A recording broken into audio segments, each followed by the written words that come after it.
És la imatge de la nova campanya sobre tinença responsable d'animals que ha engegat l'Ajuntament amb l'UMIC.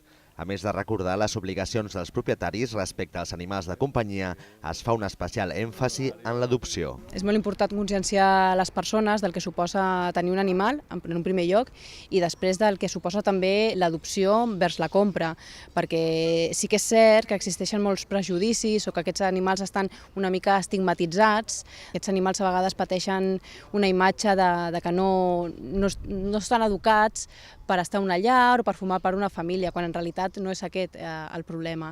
El problema és que han tingut una mala primera oportunitat i busquen una segona.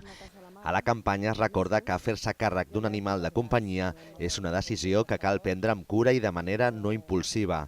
És una manera d'evitar la decepció posterior i un possible abandonament. És el que està passant els darrers anys amb els animals exòtics.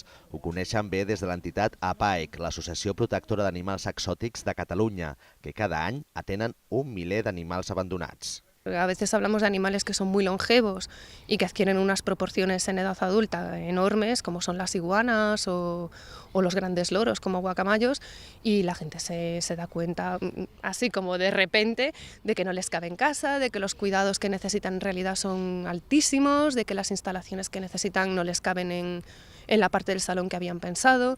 També aposten per l'adopció responsable a l'entitat SOS Quatre Pates. Tenen diferents cases d'acollida on particulars donen una llar a gossos i gats abandonats a l'espera que siguin adoptats.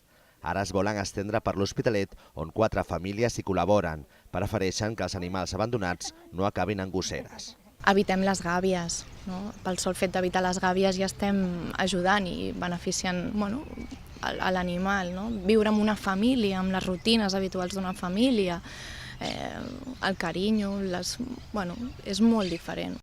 Ser casa d'acollida, diguem que és la part més maca, no?, de tenir un animal, perquè nosaltres demanem que donguin l'amor i el carinyo i la companyia necessària per tots els dies, però l'associació s'encarrega de tot el tema legal i econòmic.